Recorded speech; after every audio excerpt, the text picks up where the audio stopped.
Hello, Josh and Chris. What's up, Jeff? Thanks for having us on. Hey Jeff, thanks for having us.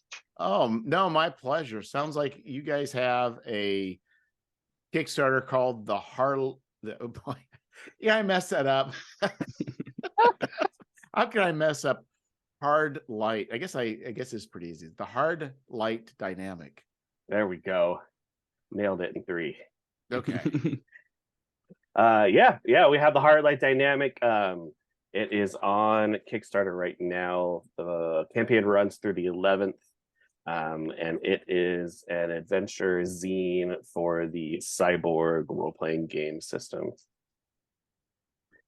I'm not overly familiar with Cyborg. I know people have posted, and I think I listened to an Effect podcast. They were kind of going through, somebody had taken a Cyborg product and put it on the Free League community site. And they kind of talked a little bit about Cyborg. So what exactly is Cyborg? So for Cyborg, it's a little bit it's like Morkborg if you've played Morkborg before, but with a cyberpunk aesthetic. So it's very rules light OSR, but in a more modern, again, cyberpunk setting. It's like a dark, dirty, grimdark society. Corporations kind of run everything. There's like one real rule to the game. It's like you can't, support the corporations, and so You can't support the corporations. it's something like that, if I recall correctly. The whole idea being is that you're not running jobs for the big corps. You're running jobs, in spite of them, or to kind of disrupt their efforts or things like that. So yeah, but it's again, it's like a grim, dark cyberpunk OSR. Heavy metal is kind of a big inspiration that these creators bring to the table. So it's kind of like a flip on the Shadowrun, where it's like you're trying to stick it to the man, not try and make money from the man. Yeah, you're definitely trying to stick it to the man in Cyborg. So what is the hard light dynamic? So the hard light dynamic is an adventure module that Chris and I wrote together. It is kind of like it draws on our love of psychedelia horror, which is something that we both kind of have in common. So like Suspiria, a little bit of Annihilation mixed in. That's the kind of adventure we were kind of constructing from the ground up. We wanted it to be an adventure that kind of invoked a lot of like terror from the perspective of the player. So I like a lot of the encounters we have. It's like, oh, you're like kind of staring into the face of something that's like horrifying. You don't know how to respond to as a player, not as a player, but like your character is freaking out, like, oh my goodness. And I feel like there's a lot of these moments that will instill that same kind of fear into players as they're playing it. They're scared for their characters. So when you talk about, I think it's on the website here, you say it's called also acid horror, psychedelic horror.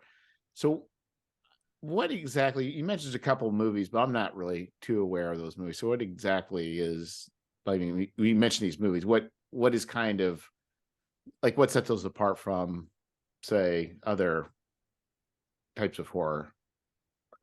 That's a good question. So like in the name psychedelic horror, it does play a little bit more on the psychedelia, and that's both from an aesthetic standpoint as well as from what the characters in the situation are facing, right? So it's less about like big boogeyman jumps out or the monster chases you, stuff like that. It's more about things aren't quite what they seem. You question what's real and what isn't real, things like that. Plus, it also mixes, the 70s psychedelia aesthetics to things. Like if you look at something like Suspiria, the really strong color palettes and lights that they're using, you can kind of see that like reiterated again in kind of more modern indie horror like Mandy or Color Out of Space, and House 1977, one of those where they use really strong, unnerving aesthetics to kind of go in. So is it like an acid trip gone bad? Great way, absolutely, yeah. Acid trip gone bad. There's a little bit of cyberpunk. There might be a little bit of that. Is this a simulation? Is it reality? What's going on around me? And that's kind of in the Hard Light dynamic. what we wanted to push into is it starts off as this kind of cyberpunk heist, go into this building, it's gone quiet. They have this what's called perfect fractal technology that's kind of having this weird, psychedelic effect on people. But really what we want is this AI at the bottom. You get hired to destroy it or steal it or set it free or get the code for another company, right? And then the further into the building, level by level, the lower that you get, the more things kind of unravel, stuff happens that's hard to track and can't be explained normally, until things are getting completely out of hand by the bottom. It kind of makes me think of Lovecraftian style as well, where it maybe not so much in the direct storyline, but the idea is that what is reality, and characters kind of facing that what is true and what is not true, they may end up questioning, at least under that pretense. So you kind of mentioned Color Out of Space, so that kind of makes me think in a way that sort of kind of plays in that same. Is there a mechanic? Is the unbalancing, emotional unbalancing, or whatever, is that just mainly narrative in nature, or is it also mechanical in nature? So when we were writing it, we wanted there to be some sort of effect. It took us a while until we kind of started settling in on what that looked like in the game, because we didn't want it to just be like, oh, we tacked this on top. It's so now it's a new way for you to interact. We wanted it to be something that was, like you said, narratively tied to it. So we came up with some cool effects, I think, some cool ways to give stress points to players in regards to this topic. And then, like I said, the outcomes are really, I think, interesting. The ways to play with players' perceptions, what they're seeing, what they're experiencing. And it's not just like, oh my goodness, you're stressed and your character has a meltdown. It's like, maybe you thought you had been carrying an item this whole time that you actually did not. You dropped it somewhere. Maybe something that you have been seeing this whole time, it was never there at all. Kind of like playing with this perception of like, maybe the person you thought you killed is not dead. Yeah. Mm-hmm. Exactly. Maybe you didn't get hit by that round and you were perfectly fine, but then you look in a mirror down the line and you've got a big bloody hole in your chest, and your DM has been tracking your hit points for you behind the screen, so you don't know what's going on. Yeah, or just the gym just scribbling nonsense and just making you nervous. Yeah. That's always an option also. That is always an option in any game. Oh, really? Oh, wait, let me keep track of that. Oh, never mind. You're fine. You're still okay. Yeah. But we definitely wanted to instill, that level of kind of, fear, again, not necessarily like, fear per se, but anticipation of, what's going to come, what's the effect going to be, what is going to impact my character. Yeah, I think that is, and that's definitely I think a difficult thing to, it's not always an easy thing to do. And as a game trying to make sure it's reproducible to other people, that is definitely a challenge. Right. And regular D&D, the idea of just losing hit points isn't fun, but it isn't necessarily scary. So yeah, absolutely. I think that's the hardest thing. The last project I worked on was a Mork Borg project called Beyond Deep, which kind of tapped into the horror, and Josh has done some Mork Borg projects, and even a system agnostic project called Junction City, which is horror based. And so he played in that realm, but that is the hardest thing, right? It's, how do I give a person running a game the tools that they need to really produce a certain feeling, to cause their players to have certain reactions, and then also balance that out with giving them some tools so they can really make the game their own. And it is a balancing act, absolutely, but it's a fun one to play with, and try to get right.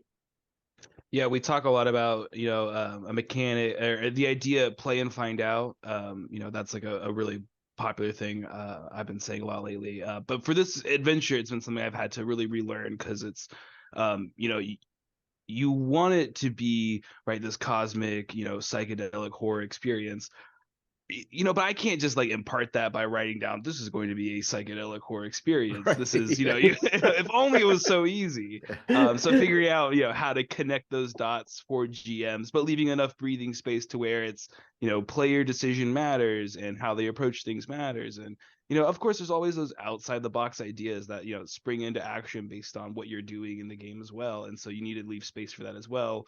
But also, you need some level of, environment, manipulation that's happening to kind of help keep that psychedelic horror aspect alive and present. So I'm going to assume, based on your pitch, that the general tone of Cyborg isn't psychedelic horror, as out of the box. No, yeah, it is. It does bring over kind of that really dark kind of goopiness of Morkborg into Cyborg, into Cyberpunk a little bit more than like a straight Cyberpunk game does. But that's not necessarily the default state. Okay. Though the weird horror aspect is kind of baked into Cyborg in general. So, but you have what we'll call peanut butter, which is Cyborg. Yeah. And then you have acid horror, which is chocolate. Yeah. The classic combination, baby. You got your chocolate and my peanut butter. You got your peanut butter and my chocolate. Yeah. So what collision brought you to these two together to force the chocolate into the peanut butter and create the hard light dynamic? So it started off as an idea that Wes, the person who wrote Beyond Deep, we were kicking around talking about Midjourney, the recent, relatively recent AI that can generate art, right? And the idea kind of started off a little bit like this, a little bit more matrixy around the idea of what if there are these art farms, right, where there's this AI that is powered by all these people plugged into it, because that's kind of how the AI operates, right? It scans a bunch of art online, and it was like, it was fun playing around with that from the Matrix perspective, but from the beginning, it was something where we wanted it to be a little more, existentially, again, cosmic horror in the background, not just like, shootouts and heists and things like that. We wanted it to have something that was a little more than just, like I said, a heist. Yeah, I like, I don't know, as someone who's like played and run games since like the early 90s off and on, since I was like very young. I realized later on when I like really came back to role-playing games, like creating experiences is like what really made me exciting, like those moments where, you run a game and a player's, actually really happy and excited because something happened, or goes like Right. and slips a big cuss out, or whatever, like you get like a visceral reaction out of them even though you're playing imagination together. So that's, I think sometimes what kind of draws me to write and design stuff. And so I guess that's also maybe why the last couple of things that I've worked on have a horror bent to them also, because it is a world that you can play around in, to get kind of a more visceral reaction out of people if you do it right. Yeah, it's definitely, and I understand what you're saying, and trying to create those situations. And I think with the film to draw upon, I think trying to recreate those visual elements does kind of work. I know when I was running back in the day when I was running, I did a Blades in the Dark game. I was actually using Cortex for it, but I try and think of a scene and then try and get the game. That was really what I was considering. Was sessions were pretty short, so I just would try to imagine a very creative scene. So I guess going back to those types of movies, you're really creating visual scenes and trying to figure out how to maybe not necessarily get there, but try and impart those. So I think having that film background or template kind of aids in what you're trying to do here. Yeah, absolutely. I think the more kind of media references you can touch and point to, the easier it is to do something like that. And I mean, we ran a situation, Josh has heard me talk this a couple times, and plus he lived through it. We had a bunch of stuff written, and then we ended up scrapping a lot of it and rewriting a whole bunch of other stuff, and the project's way better in the long run for it. But when we did the rewrite, what we kind of ended up doing is we made a pretty solid through line, not a total railroad, but like, if they were to go here to here to here to here to here, then this is a bunch of experiences that we want them to have. How do we place them in here? Now that we kind of have that, let's back up a little bit. Now let's add some variation, some branching paths. Let's add some tables. Josh designed some really cool encounters that you only get a couple of, every time you run it. And so then, if you run it multiple times, you're going to get different encounters or different things that happen, in the situation. So it adds variability, and but it also, came down to, can we first really craft this experience? Okay, now can we go backwards and give you a bunch of tools around it? So what was the moment that you realized, like, hey, we're going to have to rewrite this? Like, what was that moment where you guys looked at each other and tears start welling up and you're like, we got to do this. We got to tear this down and rebuild it? So I called Koger, I texted him, and I was like, hey, like, how are you feeling about this? After, I did a play test, and I talk about play testing. I think it's a super fun and important part of, doing these, because, you run through something and you realize, what, maybe they got too much health, maybe they got, too much, X, Y, or Z in the adventure, and you adjust it. And when we were playing through it, it was a ton of fun. We were having a ton of these fun adventures, really fun encounters. Ultimately, though, it was just not the experience that I was looking to create. So I talked with a friend of mine, Brian, about it, and we talked back and forth about it and the ideas and just kind of what, what are the implications of like the horror aspects, and what does that look like in the game versus what we had run. And it was so started looking at, what are some other elements we can add in. And it kind of got to the point where it's like, so we can either add more elements in, or we start stripping stuff out. And then when we got to that point, I was like, hey, Koger, I think we got to start stripping stuff out and kind of going back to the baseboards and then kind of rebuilding from the ground up. So there's a lot of good ideas I think we had in that process. I fully intend to revisit, but unfortunately, some of those ideas just are not going to make it into this one. Yeah, it's always fun when you're like 5 or 6 weeks out from launching a Kickstarter. Oh no. And your partner goes like, hey man, so I think we might need to redo like 80% of this. Can you maybe come over and we need to break some things down. Yeah, sometimes stress is can help you through those times of trying to get something out quick. But you Yeah, had absolutely. But you It had can be clarity propelling. what needed to be changed, though. That's probably what helped, right? Yeah. Once we got, I think, to the point of being like, what we either add stuff or we take stuff out, it became kind of clear. I think the direction we, was to, okay, well, if you're trying to do cosmic existential horror, it doesn't, it's not good to throw everything at it. So let's start stripping stuff out.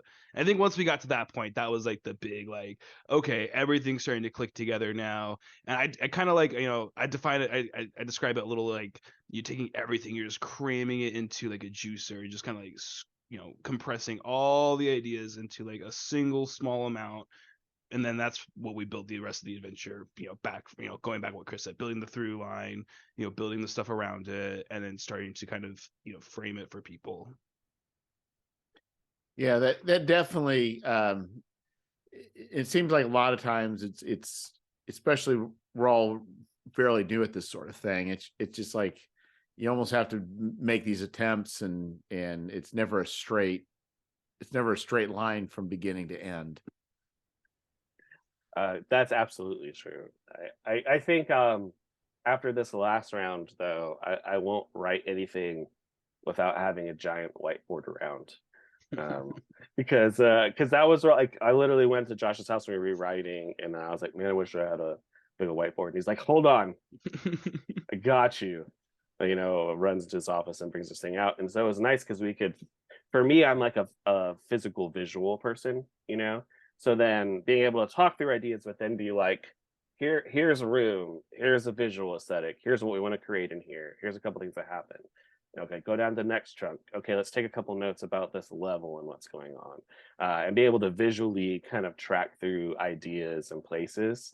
Um, was nice for me, and it kind of put like another tool in my box as far as going forward, things that I'll do from now on out.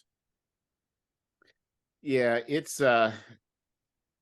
is difficult. I've never that's not true. I have written an adventure. It's just okay. But it's definitely a different animal. And it's one of those things that seems like, when you run a lot of adventures, you play a lot of adventures, it's like it's got to be easy, right? It's like I'm already familiar with this. I've played so many games, ran so many games, and I find myself doing the exact same thing that I hate that other people do. I hate them do the same thing. Yeah, Yeah. No, go ahead. no, you go ahead, sir. I forgot what I was gonna say already. So But I gave you the point, the visual indicator. So now it's your turn. well, I lost my train of thought.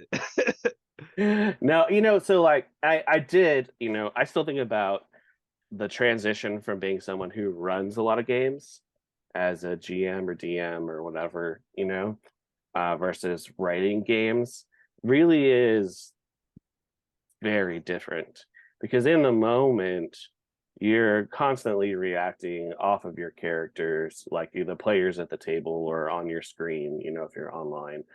They're shooting ideas out, they're bouncing against whatever is going on. And so there is that kind of like real like improv feel, you can adjust and move a different way and kind of say yes to someone's idea. And then kind of what's going to happen later on if you've done a little bit of planning. But sometimes things take like a crazy hard left turn. um, and then I think, one of my big things coming into it is, writing things out, you don't have that same interaction. So running play tests that's like a big thing. But also, you can't design an adventure the same way that you would necessarily run a session, because you need to give people tools to run adventures and kind of have all those things at their hands to really give players um, some choices. So it's different than running adventures or like writing a short story. So that's been interesting, for me, because I thought more of that would carry over and a little bit less did. I know what I want, being a person who's run games, as far as the tools, but designing those things has been kind of fun to learn. Yeah, and I think there's like a fine line you walk with, when to be heavy-handed and when it's being too much, right? Because it's like, you have to write from the perspective of a GM, but you also have to like understand that they're going to relay information to a third party, and so you can't like your idea is going to get telephoned along the way. You just kind of have to accept that, and figuring out how to get the important bits across in a way that is still not railroading the GM, right? You're giving like giving clues but not boxing in certain outcomes, while still giving them also like the player identity, that the players can make choices inside of that as well. It's been a fun challenging puzzle box. Well, I think the hard part would be there's like you or Chris may have a particular game you're really good at running, but but to convey that to somebody that's not you, to try and provide, because you're really looking for a similar type of experience, even though the outcomes can be different. Mm-hmm. To convey to me, like, can I read this and still get the game to run, like, because there's going to be a certain amount of personality that you automatically bring to your game when you run it. And if you're writing it for you, Jeff may not understand exactly all the things that are going on. So I think that's a hard part, is to capture and to create an experience, and then being able to give that to somebody else, and that they could also have that experience that's in your head.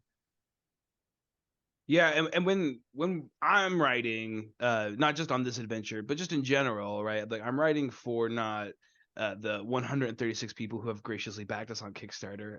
No offense. I'm writing for 4 or 5 people that I, whenever I come up with a new idea, I'm like, hey, we got to sit down, we got to play this.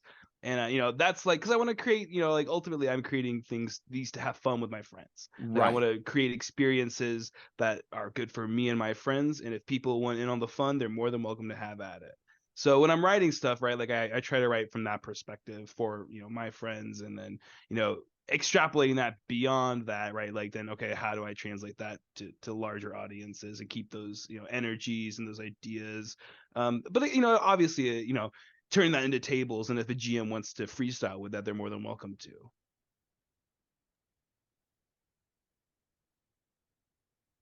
Yeah, because one of the things I noticed, like with Numenera, probably one of my theoretically my favorite games, but practically it's not, is that it offers up all this weirdness, but in the end, it doesn't provide any direction of how to write games in a meaningful way or present the world in a way that it communicates to a GM how to do it. But it seems like with an adventure, things are a little more direct, and you can provide that chute that allows the GM to slide down, but yet you also have a lot of flexibility with it that's not going to break anything as well.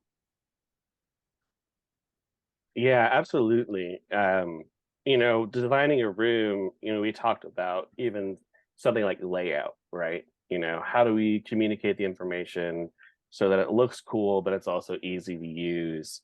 And so we went through a ton of books that we like, different zines and stuff also, and we're going, like, okay, we definitely don't want to do this, but then did you see how this book did this? This is really cool, So then you might walk into your room and it's, hey, here's what the room smells like. Here's what the room sounds like. Here's what's in the room. Here's the most, a table things can happen, or maybe the most important thing that you want to happen in this room. Now you can run with it. The interactions are your own, right, as a GM to run it. But you've got, you can give your players now sensory information. What you're supposed to be thinking about, and it's part of the story, and then you've got kind of an event there. Now, cool, you're good to go. Now in the next room, it might be a little different, you know what I mean, in the layout. But what is the kind of boiled down the best information that I can give you, so along this part of the adventure, you can maximize it. So are you planning, so this is successfully funded. Yeah. So it is a happening. So those of you backing it, you're just adding to the goodness. Is the plan to is this just like a one-shot kind of thing? Or are you guys planning on making a series? Are you planning on stretching out the world a little bit? Or is it just this is just what it is, an indie film project, and it stands and falls just for what it is?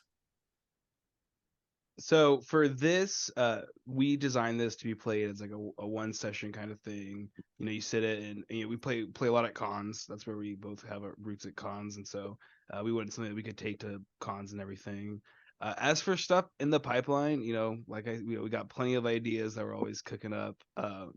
I'm a habitual, notorious ideas man. Like, oh, dude, what if we had towers that we plugged humans into, and we took all their organs out, and this tower just powered them. Like, what if that was it, Chris? Just spitting out ideas left, right, and center. And some of them are good, some of them are most of them are bad. But we are always working on stuff. I don't know if you want to say anything else, Chris. Yeah, so the Heartlight dynamic is its own thing. It does kind of stand, alone as a book. It is meant to be run, as a session that you can kind of get through. There are a couple of new classes in it. There's a bunch of new items, things like that. So there's stuff that can translate out into other games that you could use outside of this adventure. But yeah, and then we have more Cyborg in the pipeline. We've got other stuff in the pipeline. So it won't be the end of this world that we're, exploring. Oh, so it is a world then. It's set in Cyborg. It won't be the last time we play in the system, I guess. Oh, I should say. okay. Yeah. So Cyborg is the world, like Morkborg is, I guess, is hell. Everybody's just playing the same hell, but just maybe different wherever they're at. Is that what you're saying? Yeah, exactly. Cyborg is kind of set in and so there's a bunch of places, the wastes and the industrial zones, and there's kind of a built-in setting.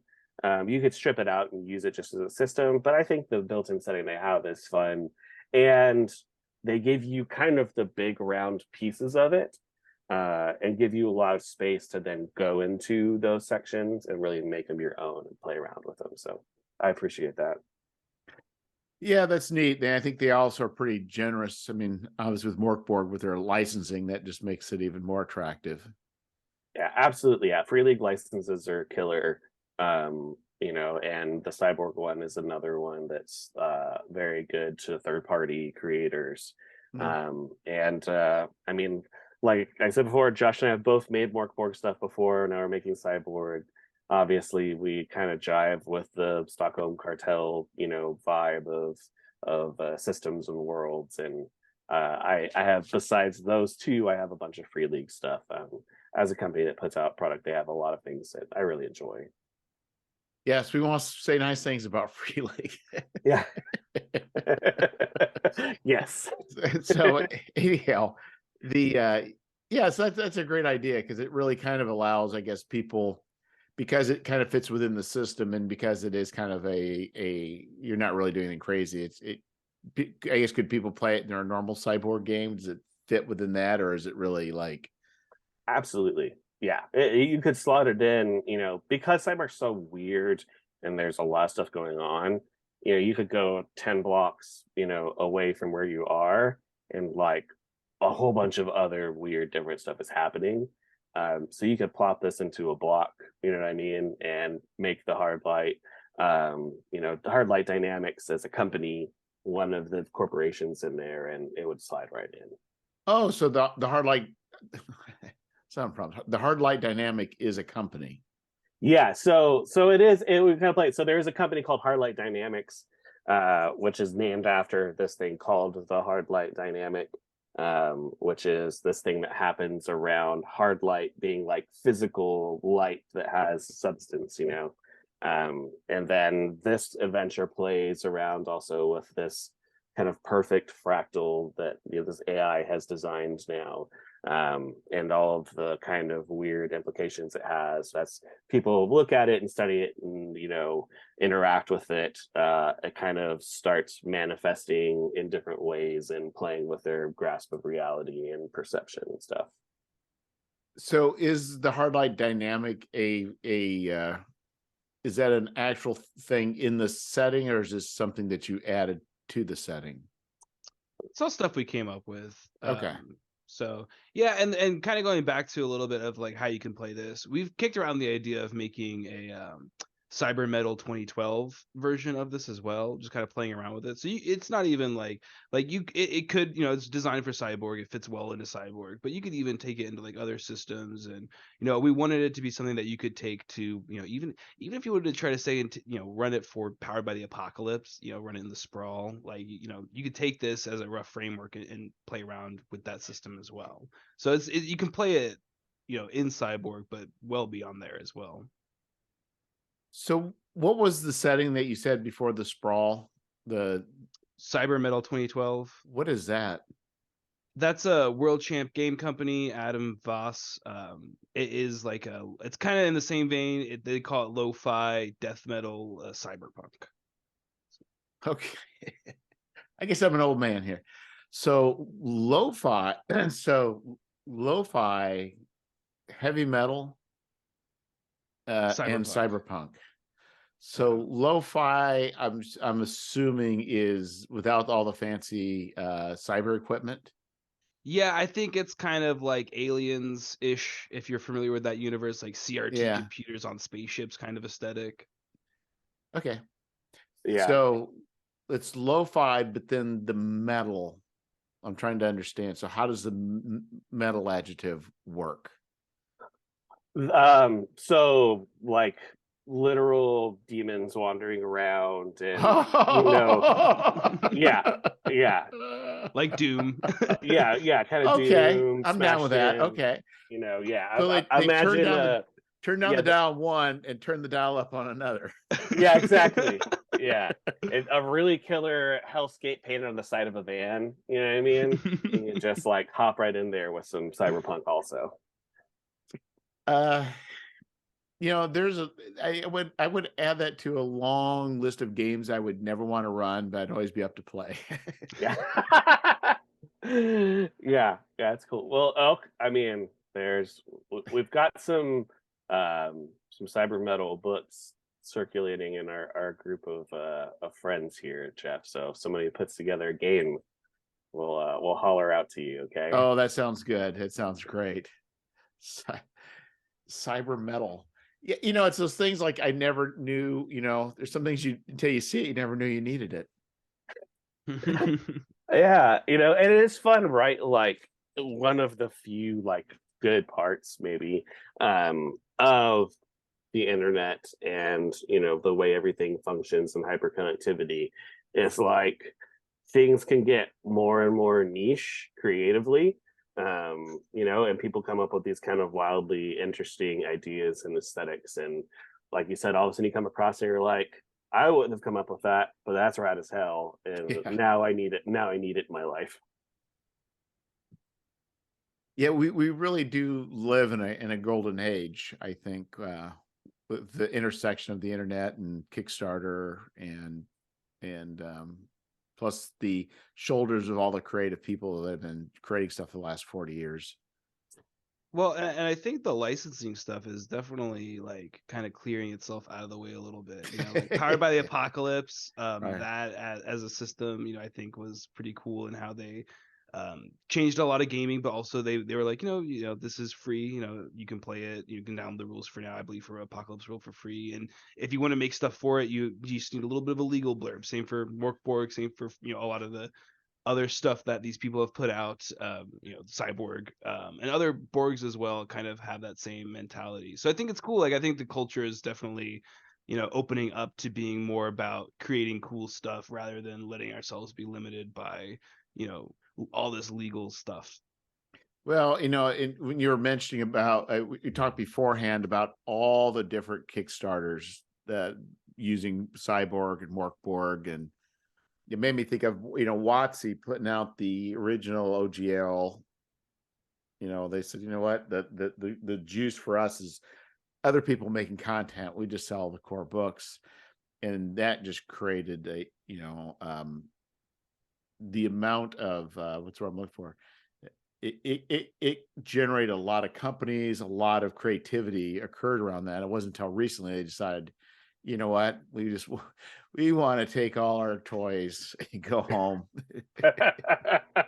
Yeah. And I thought, it's interesting how, like, even though Morkborg is nowhere near as popular as was the or Dungeons and Dragons, but my goodness, it's like they are just gangbusters, and a lot of it's just tied to the third.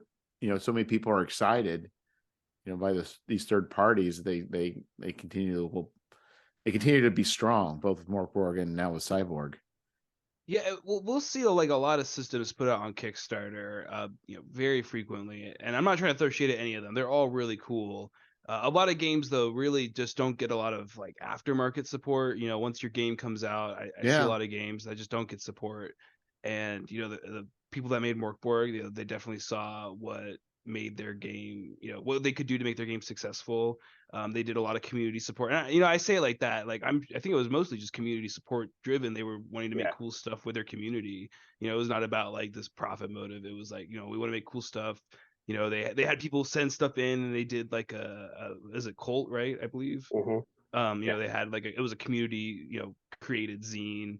And that was what they did, and that was a way to support the game after it had come out through other people who weren't just them, like not leaving it in house. Yeah, it's just funny if you just decide to be, cool people and put out cool stuff. Sometimes that's just enough to make you successful. Um, well, they have a good product too, but I just think. But I think that on the flip side too, it's like you're talking about, people putting out games and not supporting, the sport afterwards. Like, that's real. For people like you and myself, maybe I shouldn't speak for you, but to come up with a new rule set is extremely hard and requires a lot of play test, and it takes a lot of energy.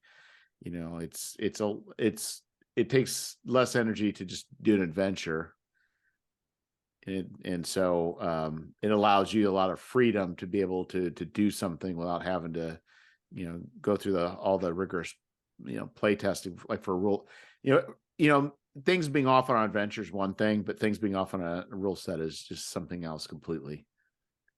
Oh yeah, I've got a rule set kicking around the back of my head for a long time. It's like the rules are all written, it's all pretty much polished. Just need some last touches.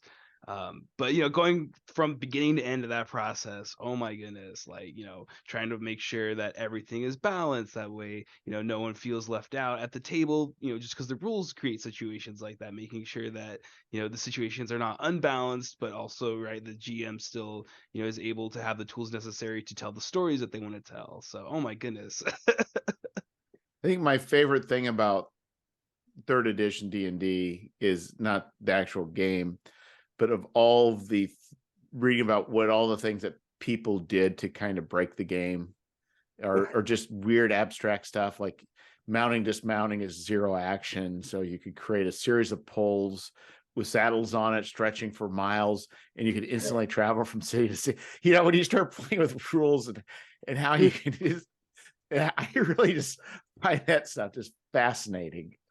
Yeah, it is funny, right? When you build a hobby and then you say this is the rules for this game, and then it attracts just like nerds and geeks, by the mile.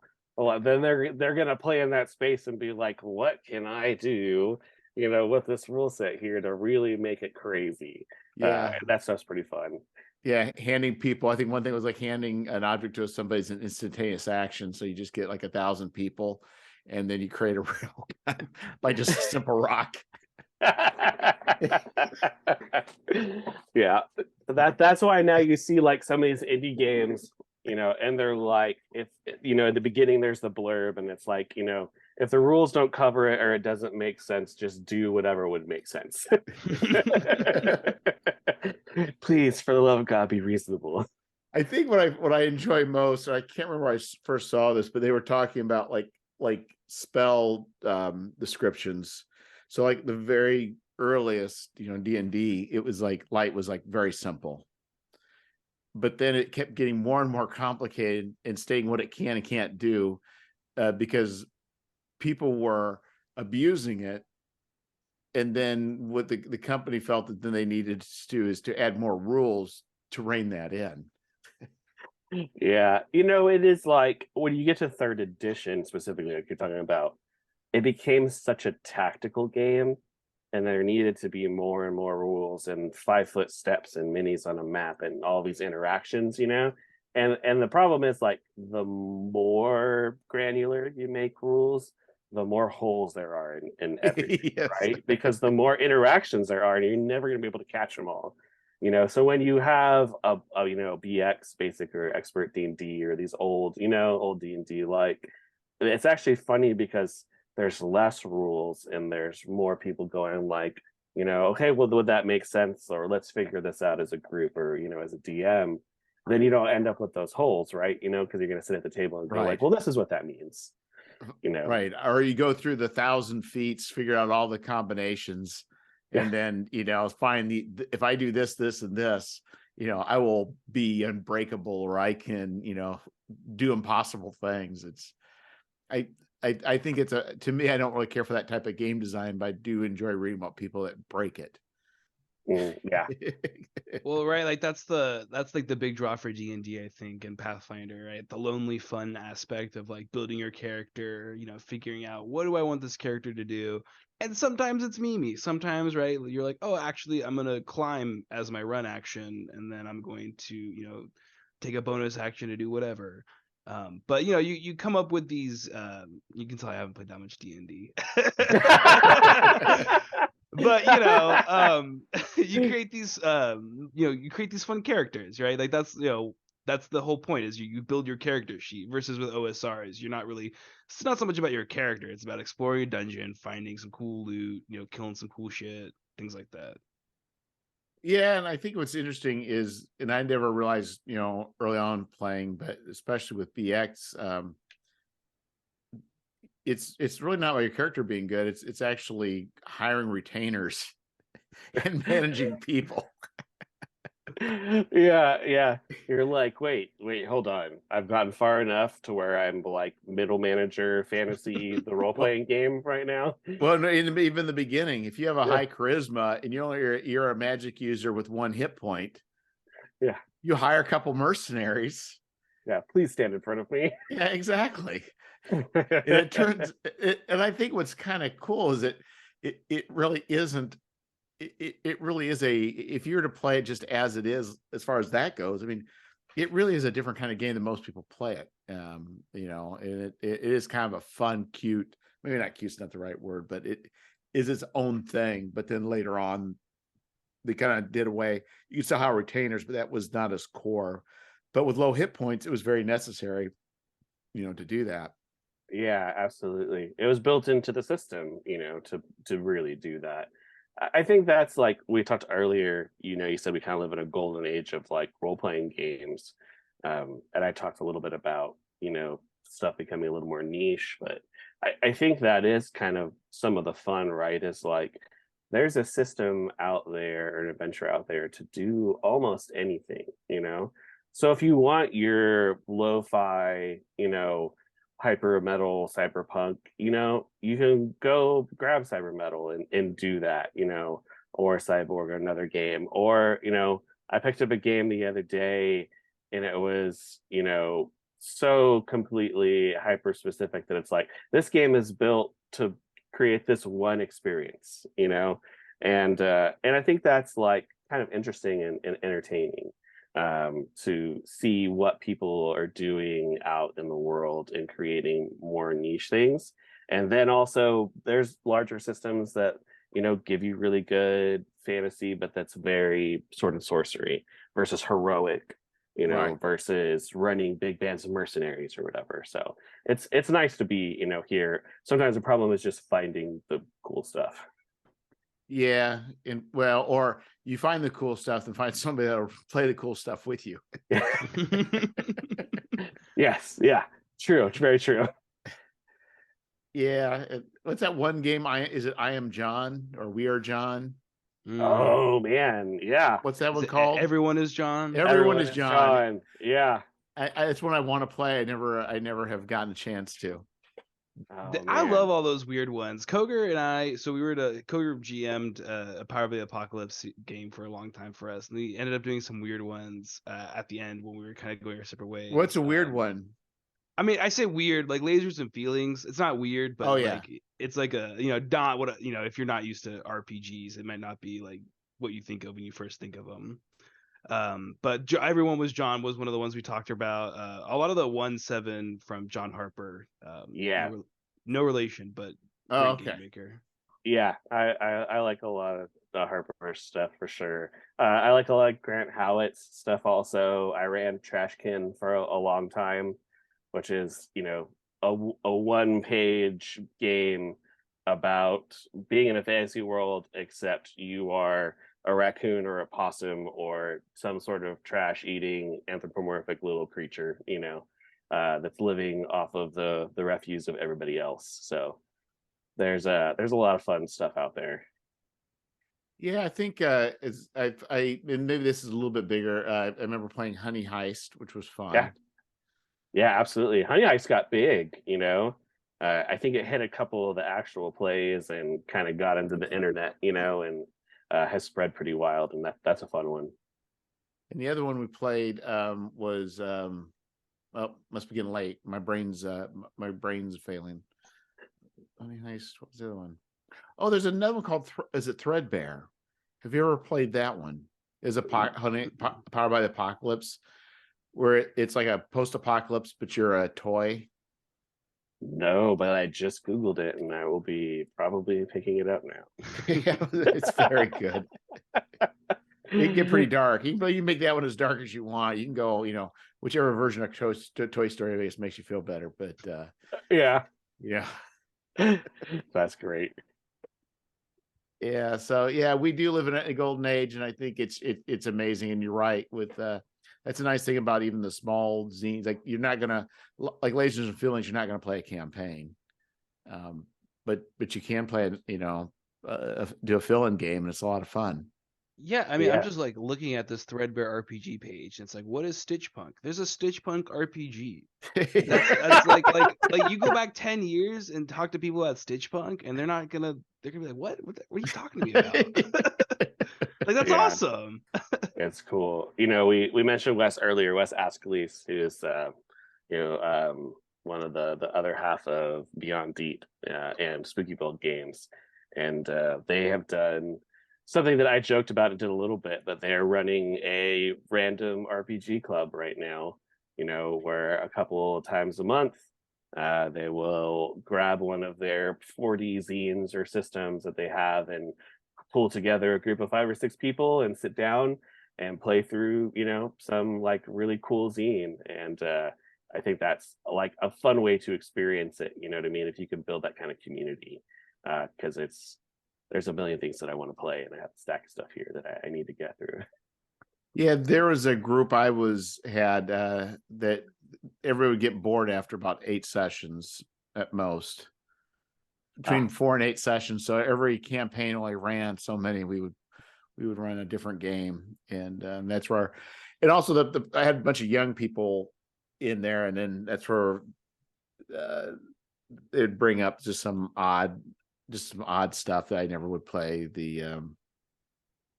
I can't remember. There's one where you just play cute Japanese creatures, and you're there to like help people. And I'm into it. Send me the link later, Jeff. I'm there. Yeah. All right. I want it for sure. Yeah, and you get you're not supposed to scare people or hurt, you're there to help. So it was very, you know. So I played one of the games I played was it was a monster, because the Japanese, their ideas of monsters are just whack. So I was basically a human leg that was an umbrella. I can't remember what they're called. Yes. I'll send you a link after I recall what that is. But anyway, you know, it's like, I think the thing with these games is like, I would never run it. I enjoyed playing in it a few times, but I think it's definitely helps to see how different ways of running games besides just the typical, you know, ways we tend to want to go.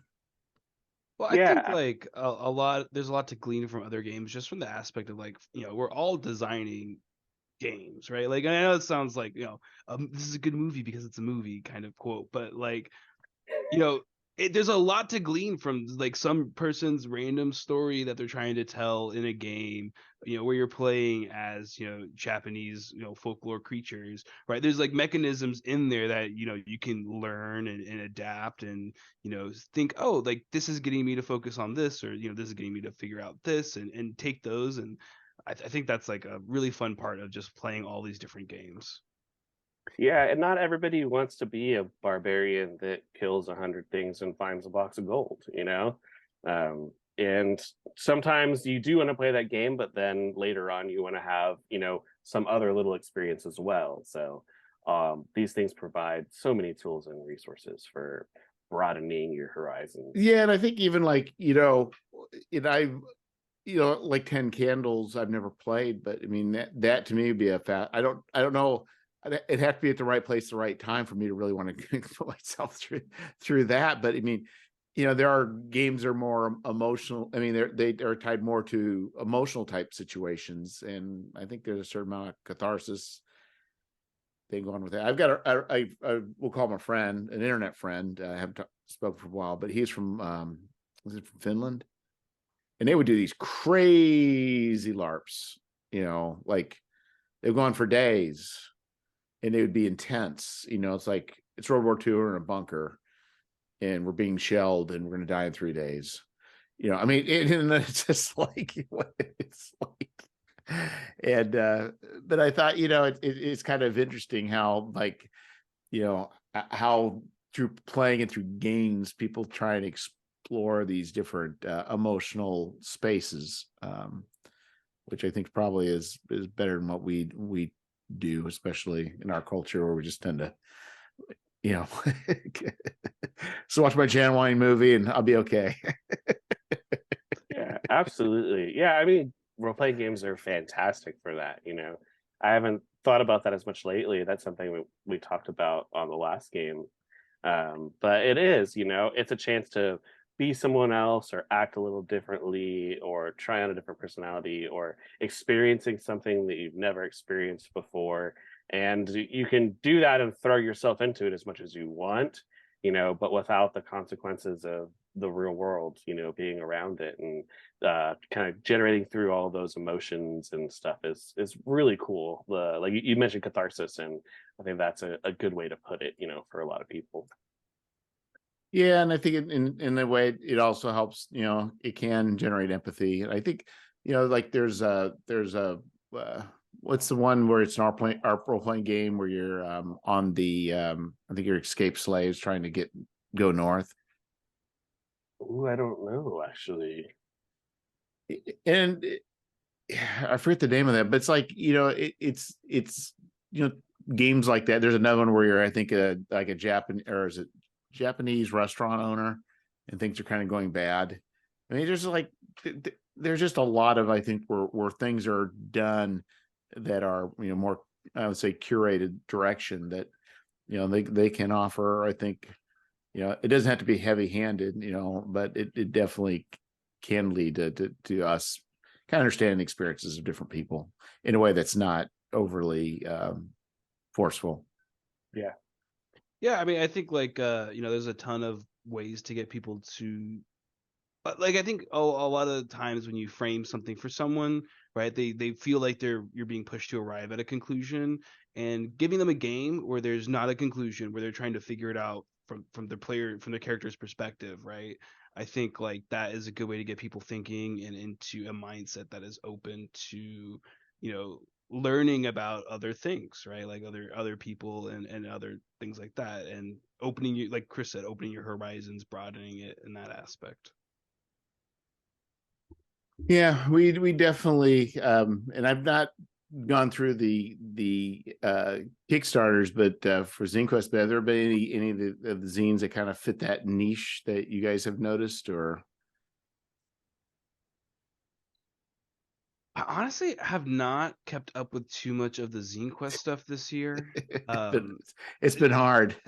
Honestly, this is the first time this is my first like Kickstarter I've done from this position. It's like a lot of work to keep up with, I feel like. Especially when you're right 6 weeks before launch.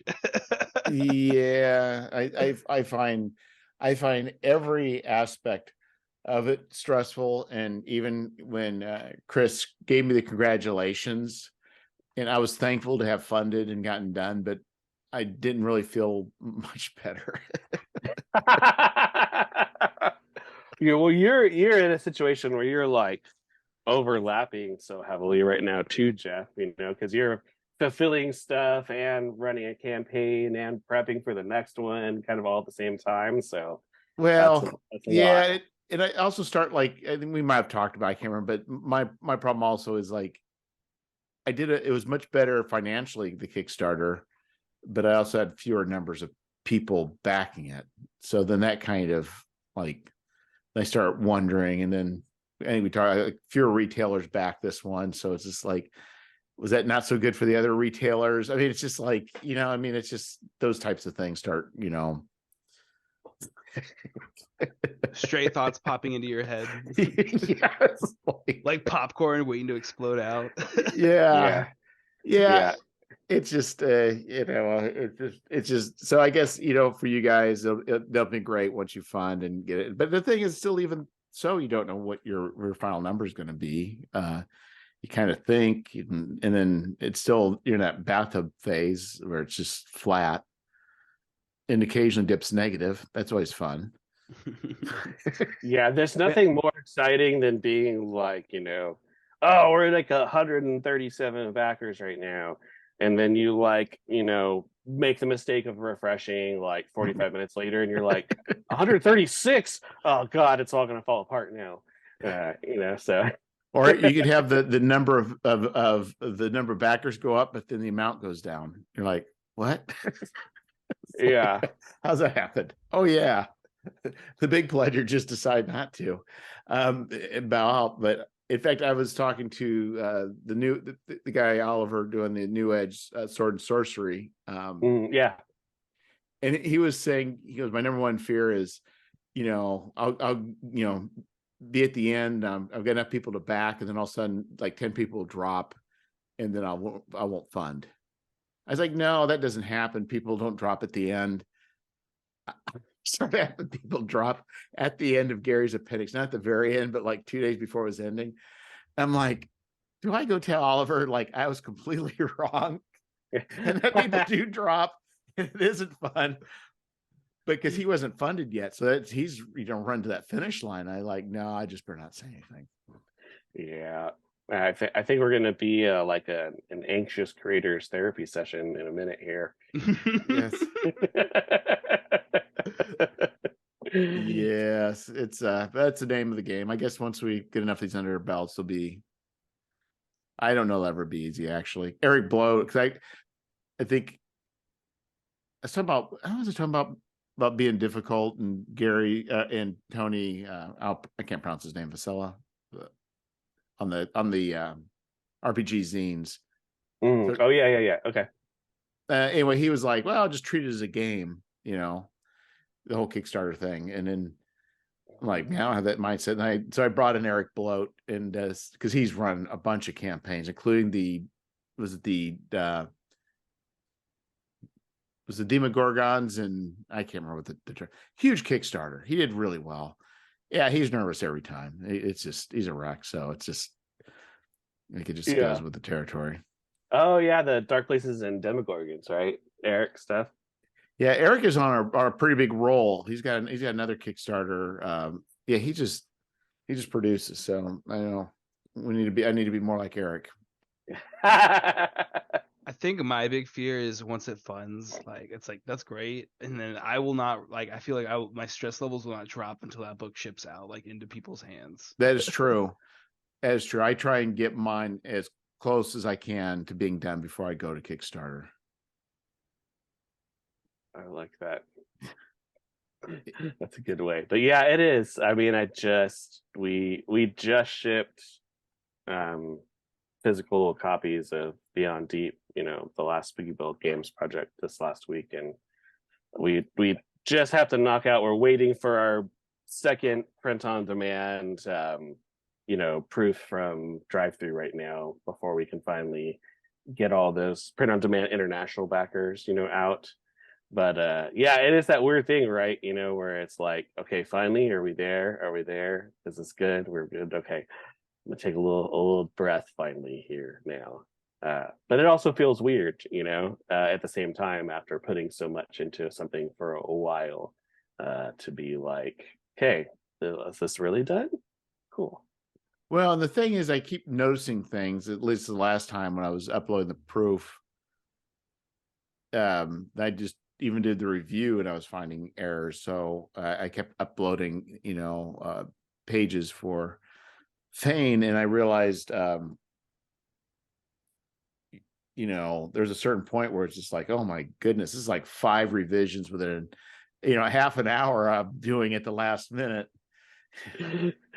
And then I get it all done. And it's the same thing with Gary's appendix. It's like, if I'm publishing books, I'm now, let's say, a publisher, wouldn't it be smart to actually put something on my products that shows that it's an RPG Ramblings product? And I've never done that. And then, like, if I put that in there, then I would need to order another proof copy. But if I order another proof copy, that delays another 2 weeks. Or I could just not do a proof copy and just hope everything works out well. And so that's where, right, even though when you're done, you're still anxious, no matter what you do. It's just like, yeah. So you try to just keep on going to the next one. Yeah, I thought, how stupid is that? How stupid is that? I've not branded any product at all this whole time. That's kind of wild. Yeah. That is kind of, yeah. Stupid.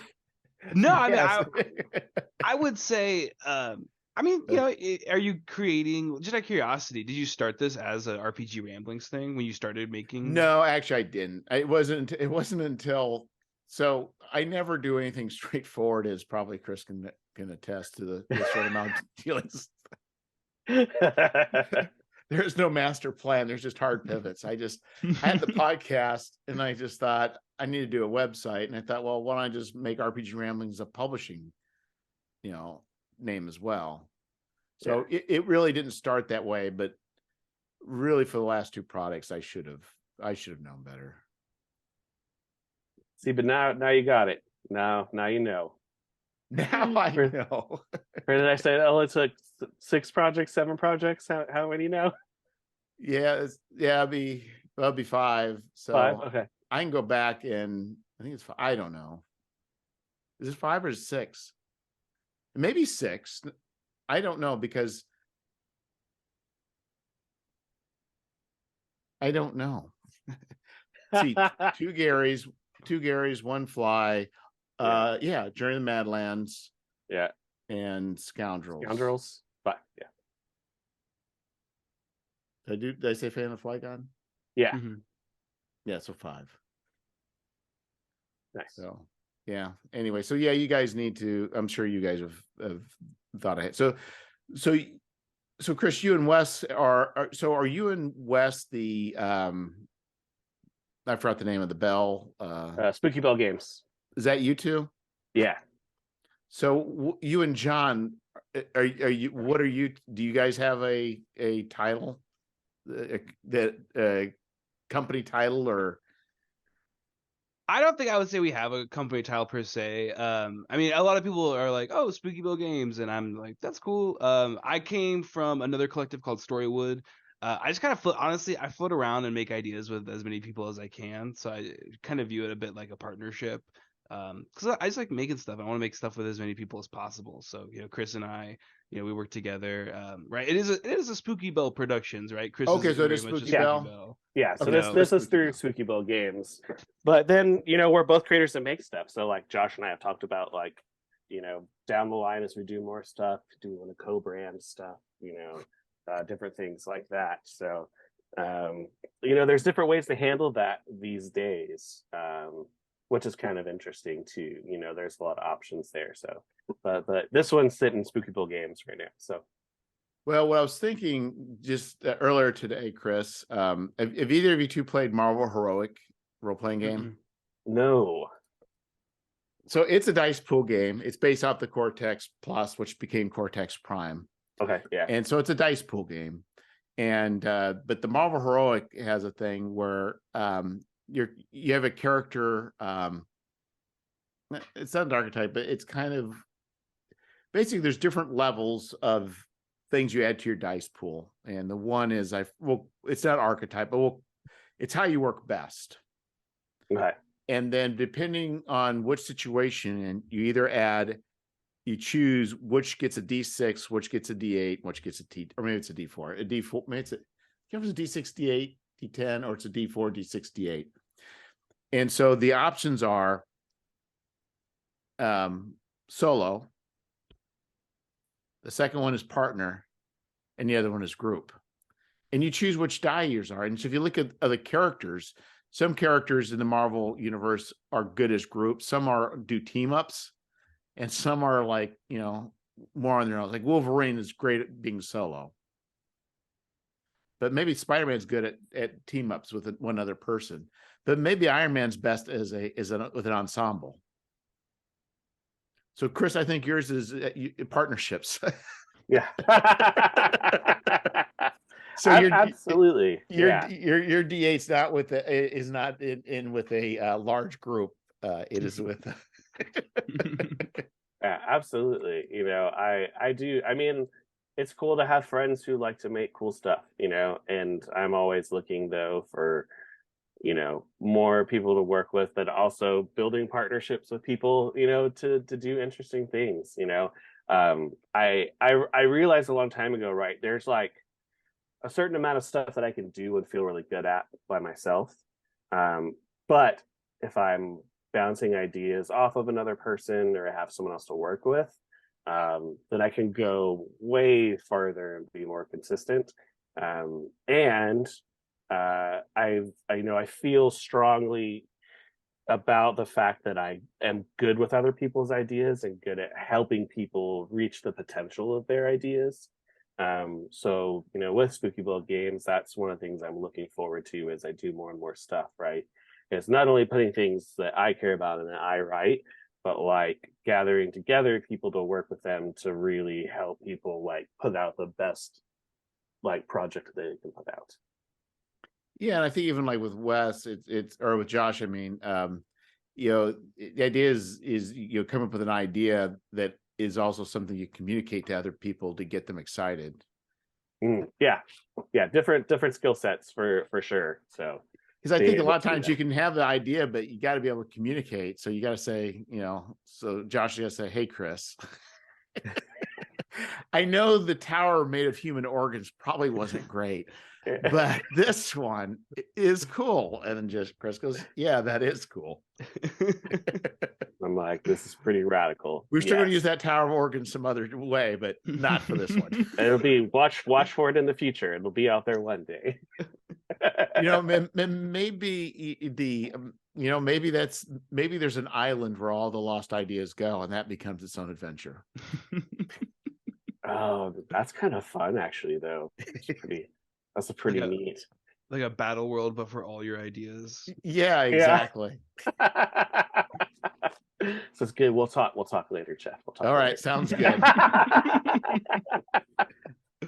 Well, I think we're hitting the time space continuum. I was going to try and keep it short, but I could keep talking. I think for all of us involved, we probably ought to call it quits for the night. Yeah, absolutely. It's probably a good time to wrap it up now. Yeah, and Josh, it's been great having you on. I really enjoy that, and you too, Chris. Awesome. Yeah, always good to talk to you, man. Yeah, thank you for having me. I appreciate it. Oh yeah, I'm very thankful. It's just good to meet another creator. And but anyway, thanks for coming on, and then we'll have to have you guys on next Kickstarter, Cyborg Part 2.